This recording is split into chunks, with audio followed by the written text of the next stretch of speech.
The Legend of Zelda Tears of the Kingdom introduced an array of new gameplay mechanics before the game's official launch, one of which was the ability to build an incredible amount of vehicles, devices, and contraptions. But even that original reveal of the building mechanics had me thinking, can you build a mecha in this game?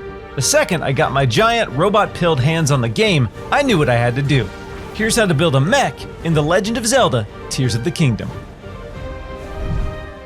The basic components you'll need to build a mech are 2 carts, 1 stabilizer, 1 steering stick, 2 big wheels, 2 small wheels, 4 portable pots, 4 construct heads, and 4 weapons of your choosing.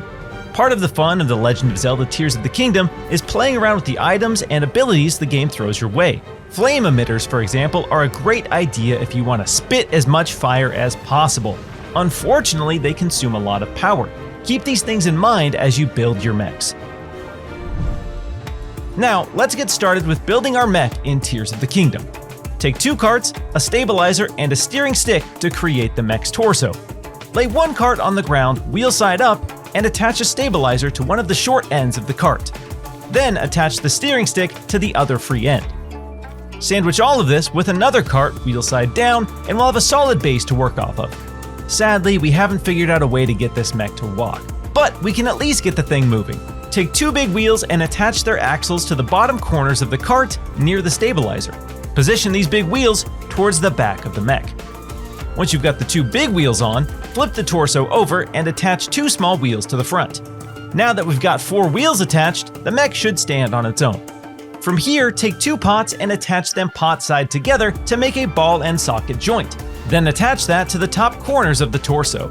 Do this a second time for the other side, and our mech now has arms. Now, attach 2 construct heads to the shoulders next to the steering stick to give our mech some pauldrons and more places for weapons. Then take 2 more construct heads and attach them to the ends of the pot arms. Now all that's left is to equip our mech with weapons and start clearing out some monsters. You can attach any variation of cannons and emitters to the construct heads you've placed on the mech.